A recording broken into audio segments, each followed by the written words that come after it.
নমস্কার, news now এর prime টাইমে সকলকে স্বাগত। আমি রয়েছে সংযুক্তা, চোখ রাখছি সংবাদে। উন্নত ভারত হলো অর্থনৈতিক, সামাজিক ও সাংস্কৃতিক ভাবে শক্তিশালী ভারত, যেখানে অর্থনীতির বিকাশ ঘটবে এবং বাস্তু সংস্থানও সমৃদ্ধ হবে বলে উল্লেখ করেন প্রধানমন্ত্রী Narendra Modi. Developed India young leaders dialogue 2025-এ অংশ নিতে গিয়ে একথা জানান প্রধানমন্ত্রী নরেন্দ্র মোদী। অনুষ্ঠানে ডাক পেয়েছিলেন ত্রিপুরার ছাত্র অভিনব বণিকও। স্বামী বিবেকানন্দের জন্মবার্ষিকী উপলক্ষে দিল্লির ভারত মণ্ডপে আয়োজিত developed India young leaders dialogue 2025-এ অংশ নেন প্রধানমন্ত্রী নরেন্দ্র মোদী। দিল্লির ভারত মণ্ডপমে অনুষ্ঠান এবং প্রদর্শনীতে বক্তব্য রাখতে গিয়ে দেশের যুবকদের সাথে তার বিশেষ সম্পর্ক রয়েছে বলে মন্তব্য করেন প্রধানমন্ত্রী। যুবশক্তির কারণে উন্নত রাষ্ট্রে পরিণত হবে ভারত বলে এদিন জানিয়েছেন প্রধানমন্ত্রী নরেন্দ্র মোদী। साथियों, मेरे लिए मेरे देश के नौजवानों के साथ मित्रता का वो ही नाता है, वो ही रिश्ता है। और मित्रता की सबसे मजबूत कड़ी होती है विश्वास। मुझे भी आप पर बहुत विश्वास है। इसी विश्वास ने मुझे मेरा युवा भारत यानी माय भारत के गठन की प्रेरणा दी। इसी विश्वास ने विकसित भारत यंग लीडर डायलॉग का आधार बनाया। উন্নত ভারত হলো অর্থনৈতিক, সামাজিক ও সাংস্কৃতিকভাবে শক্তিশালী ভারত, যেখানে অর্থনীতির বিকাশ ঘটবে এবং বাস্তু সংস্থান ও সমৃদ্ধ হবে, যেখানে ভালো উপার্জন এবং শিক্ষার সর্বোচ্চ সুযোগ থাকবে, যেখানে থাকবে বিশ্বের সবচেয়ে বড় যুব দক্ষ মানব শক্তি, যেখানে তরুণদের স্বপ্ন পূরণ হবে, খোলা আকাশ থাকবে বলেও এদিন জানান প্রধানমন্ত্রী। हम क्या देखना चाहते हैं, कैसा भारत देखना चाहते हैं? विकसित भारत यानी जो आर्थिक, सामरिक, सामाजिक और सांस्कृतिक रूप से सशक्त होगा, जहां इकोनॉमी भी बुलंद होगी और इकोलॉजी भी समृद्ध होगी, जहां अच्छी पढ़ाई, अच्छी कमाई के ज्यादा से ज्यादा अवसर होंगे, जहां दुनिया की सबसे बड़ी युवा स्किल्ड मैन पावर होगी, जहां युवाओं के पास अपने सपने पूरा करने के लिए खुला आसमान होगा। लेकिन साथियों, क्या हम सिर्फ बोलने से ही विकसित हो जाएंगे? क्या लगता है? वरना शुरू कर देंगे घर जाके माला विकसित भारत, विकसित भारत, विकसित भारत है।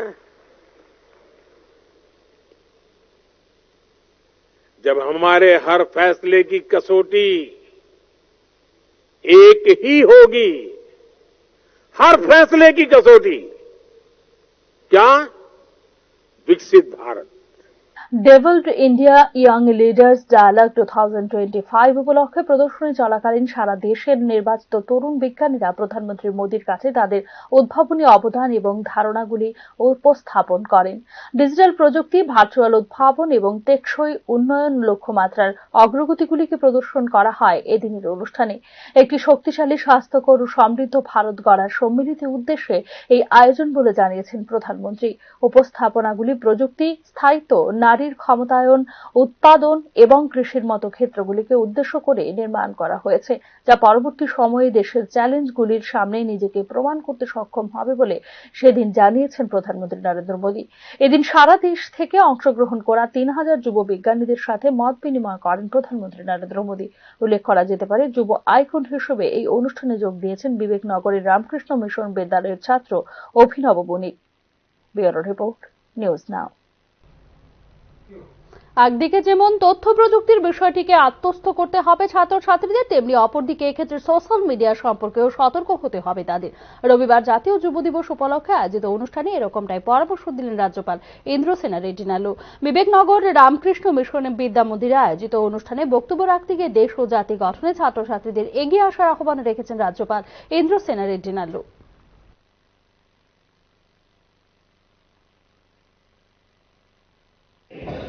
As youth, we must think critically, analyze information, and make informed decisions. We must also recognize the importance of digital literacy, critical thinking, and problem-solving skills in navigating the complexities of the modern world. Now, if there is any news, we have to see whether it is true or not. In social media, anything can happen.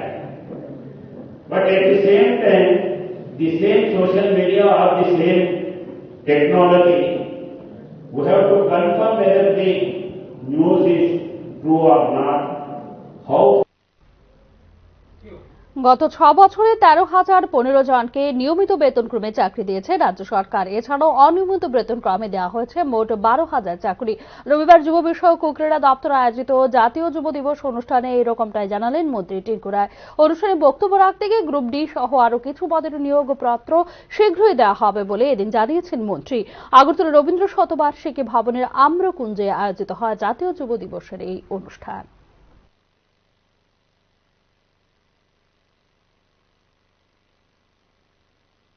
পরিকল্পনা রয়েছে যেখানে আমরা নতুন নতুন আরো synthetic মাঠ, আমরা ঘাসের ফুটবল মাঠ, সেগুলো কাজ করে চলছি। আমাদের কাছে অনেকগুলো আমরা জাতীয় স্তরে খেলাধুলার আয়োজন করেছি।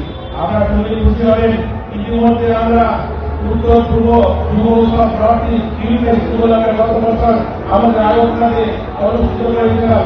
আমরা ইউনিভার্সিটিতে যেটা আমাদের প্রভাবিত হয়েছিল, কিন্তু তার যোগা হয়েছে আমাদের রাজ্যে, আমরা সেটা অনুষ্ঠিত করেছিলাম। আমরা জাতীয় স্কুল ক্রীড়া যোগা আয়োজন করেছিলাম, আমরা জুডো আয়োজন করেছি। আমাদের ওই দিন যখন আমরা আমাদের ইন্ডোর হলে যখন জুডো হচ্ছিল, তখন একজন কোচ সেখান থেকে রিটায়ারমেন্ট দিয়েছেন, বলছেন আমি 3 বছর এখানে চাকরি করেছি।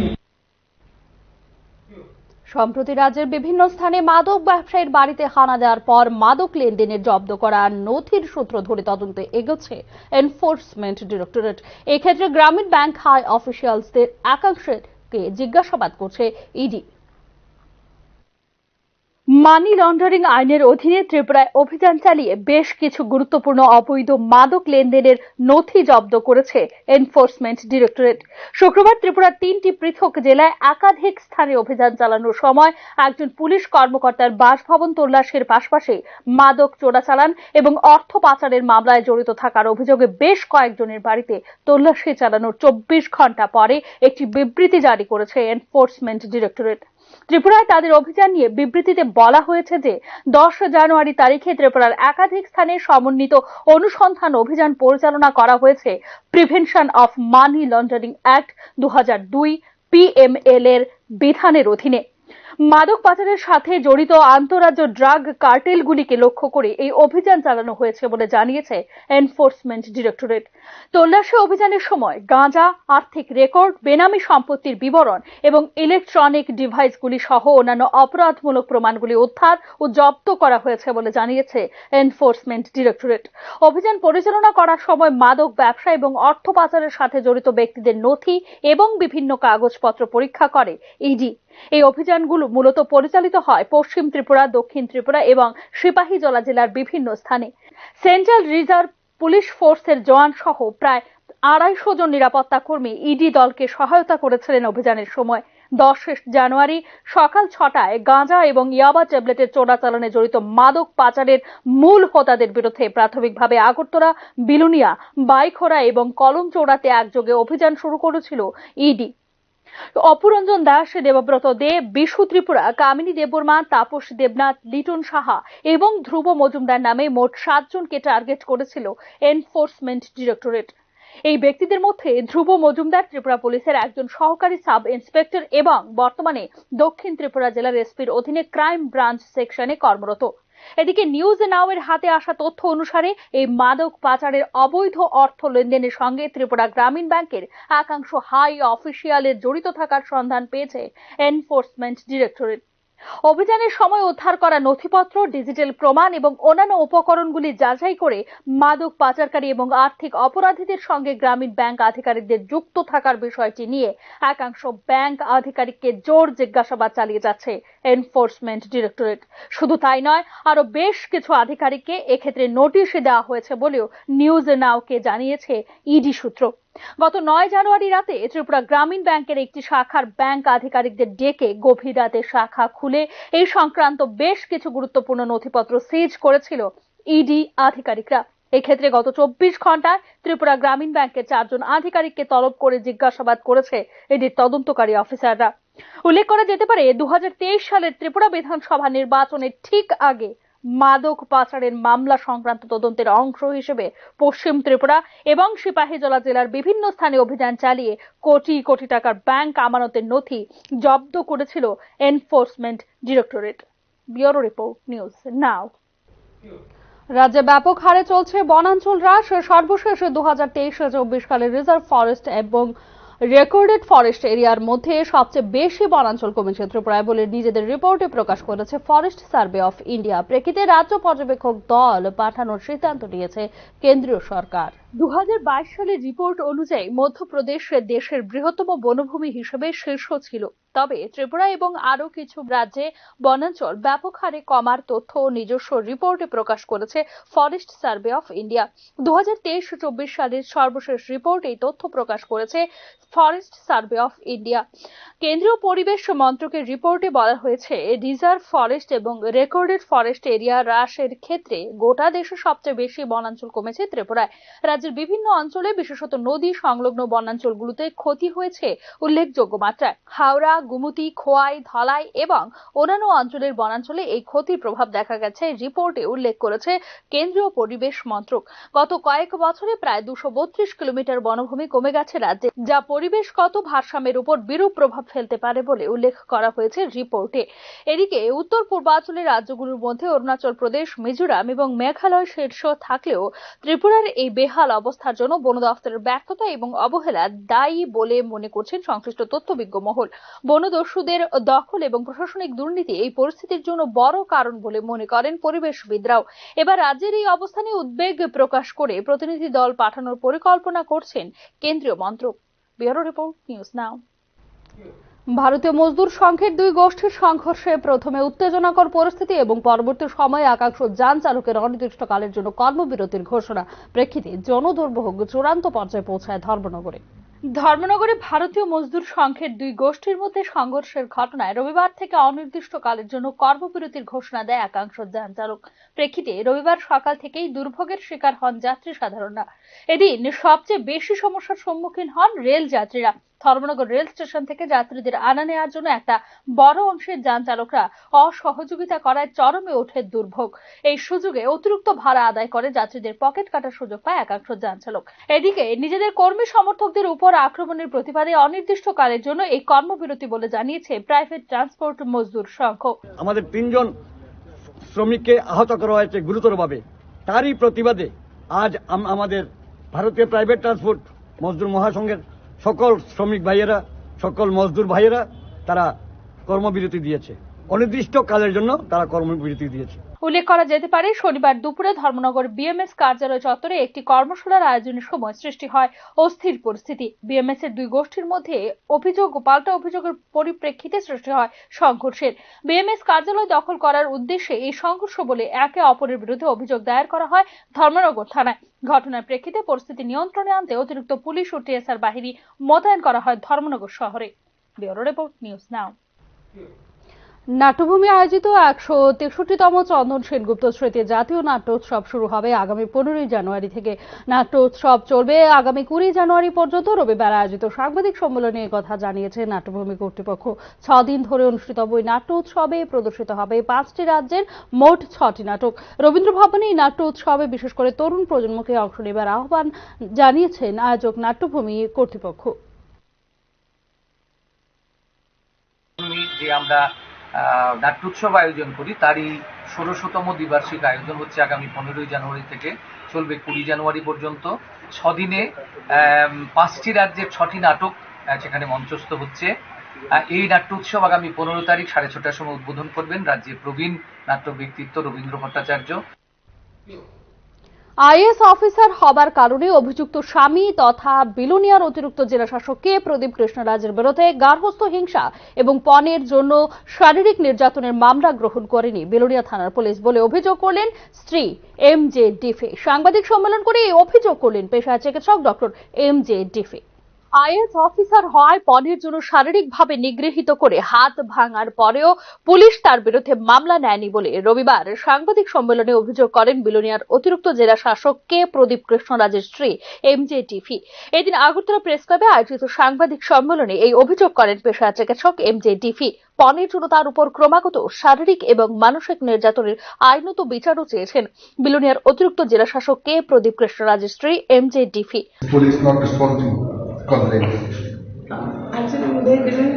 Yesterday only they filed complaint, and incident happened on 8.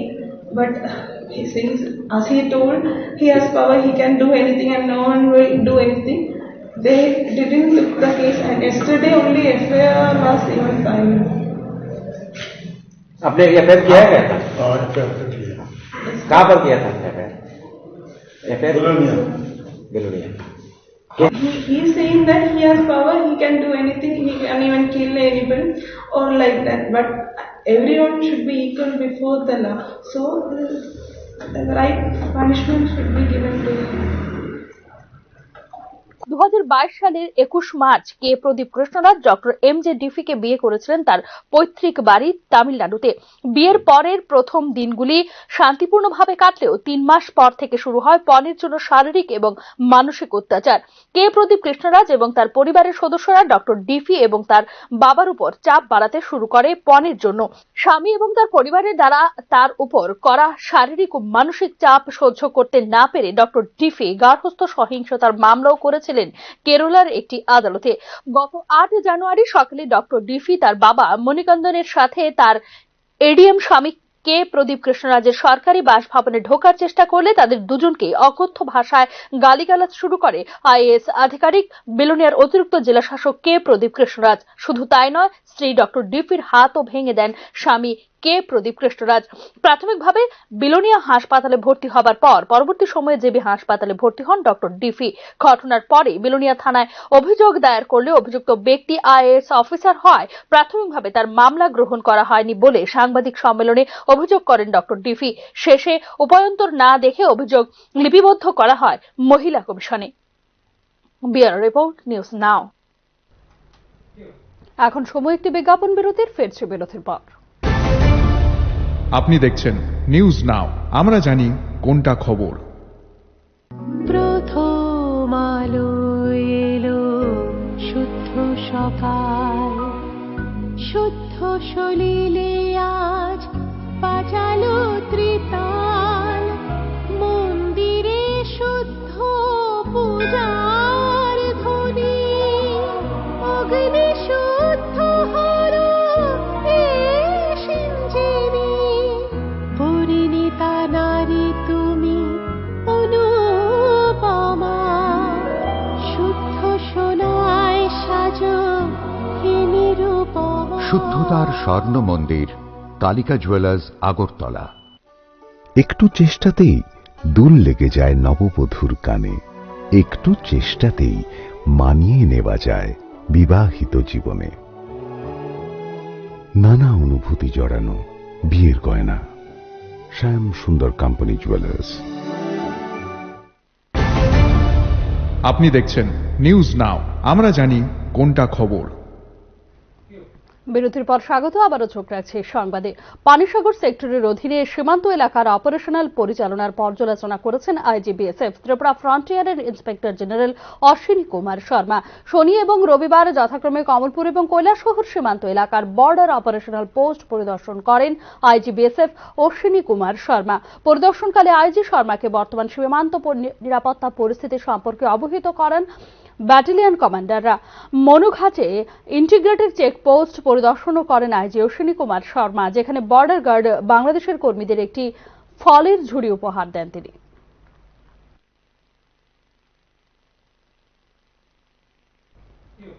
শুক্রবার থেকে শুরু হওয়া ত্রয়োদশ ত্রিপুরা বিধানসভার ষষ্ঠ অধিবেশনের দ্বিতীয় দিনের অধিবেশন অনুষ্ঠিত হবে সোমবার। এদিকে বছরের প্রথম বিধানসভা অধিবেশনে প্রথম দিনেই কতিপয় বিধায়কের অনুপস্থিতি নিয়ে উঠেছে প্রশ্ন। মাত্র 3 দিনের অধিবেশনেও উপস্থিত থেকে জনপ্রতিনিধিদের দায়িত্ব পালন করতে অনীহা লক্ষ্য করা যাচ্ছে ত্রিপুরা বিধানসভার কতিপয় সদস্যদের মধ্যে। এদের মধ্যে প্রথম সারিতে রয়েছেন রাজ্য মন্ত্রিসভার সদস্য বৃষকেতু দেববর্মা এবং বাগবাসার বিজেপি বিধায়ক যাদব লাল নাথ। গত শুক্রবারই রাজ্যপালের ভাষণের মধ্য দিয়ে শুরু হয়েছিল ত্রয়োদশ ত্রিপুরা বিধানসভার ষষ্ঠ অর্থাৎ শীতকালীন অধিবেশন, কিন্তু বছরের প্রথম অধিবেশনের প্রথম দিনই বিধানসভায় অনুপস্থিত থেকেছিলেন বৃষকেতু দেববর্মা এবং যাদব লাল নাথ, যা নিয়ে তৈরি হয়েছে এক প্রস্তর বিতর্ক। উল্লেখ করা যেতে পারে, গত বছরের শুরুর দিকে বিধানসভা অধিবেশন চলাকালীন সময়ে মোবাইলে নীল ছবির ক্লিপিং দেখতে গিয়ে ধরা পড়ে যাওয়ায় তীব্র সমালোচনার মুখে পড়েছিলেন প্রবীণ বিধায়ক যাদব লাল নাথ। পরবর্তী সময়ে বিরোধী দলের তীব্র আক্রমণের মুখে বিষয়টির তদন্তের নির্দেশ দিয়েছেন বিধানসভার অধ্যক্ষ বিশ্ববন্ধু সেন। পরে অবশ্য এক্ষেত্রে ক্লিন চিট পেয়ে যান বিধায়ক যাদব লাল নাথ। তবে তাৎপর্যপূর্ণভাবে শীতকালীন অধিবেশন শুরুর প্রাক সন্ধ্যায় মুখ্যমন্ত্রীর বাসভবনে আয়োজিত বিধায়কদের বৈঠকে যোগ দিয়েছিলেন বিধায়ক, কিন্তু এই ক্ষেত্রে পরের দিন বিধানসভা অধিবেশনে যোগ দেননি বিধায়ক যাদব লাল নাথ। অপরদিকে বিধানসভা অধিবেশন থেকে বরাবরই নিজেকে দূরে সরিয়ে রেখেছেন তেপ্রামথার বিধায়ক তথা রাজ্য মন্ত্রিসভার সদস্য বৃষকেতু দেববর্মা। 2023 সালে বিজেপি এবং তেপ্রামথার মধ্যে বোঝাপড়ার অংশ হিসেবে মথা সুপ্রিমো প্রদ্যুৎ কিশোরের ইচ্ছে অনুসারে রাজ্য মন্ত্রিসভার সদস্য হওয়ার পর থেকে এখনো পর্যন্ত কোনো বিধানসভা অধিবেশনে যোগ দেননি বৃষকেতু দেববর্মা। রাজ্য মন্ত্রিসভার সদস্য হিসেবে সব ধরনের সুযোগ সুবিধা ভোগ করার পরও কেন বিধানসভা অধিবেশনে যোগ দেওয়াকে গুরুত্বহীন বলে মনে করছেন বৃষকেতু দেববর্মা, প্রশ্ন উঠছে তা নিয়েও। এদিকে সোমবার বিধানসভার শীতকালীন অধিবেশনের দ্বিতীয় দিন প্রশ্নোত্তর পর্বের পর রাজ্যপালের ভাষণের উপর হবে আলোচনা। ব্যুরো রিপোর্ট, নিউজ নাও। অনূর্ধ্ব 23 জাতীয় মহিলা ক্রিকেট টুর্নামেন্টের শেষ ম্যাচেও পরাজয়ের মুখ দেখল ত্রিপুরা। এক্ষেত্রে ত্রিপুরার বিরুদ্ধে 95 রানে জিতল তামিলনাড়ু।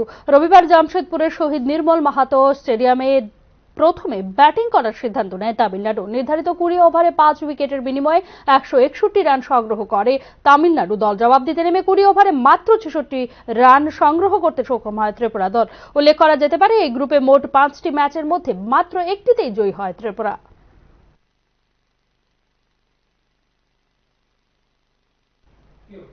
এখনকার মতো সংবাদ এখানেই শেষ করছি। সমস্ত আপডেটস পেতে চোখ রাখুন নিউজ নাও এর পর্দায়। নমস্কার।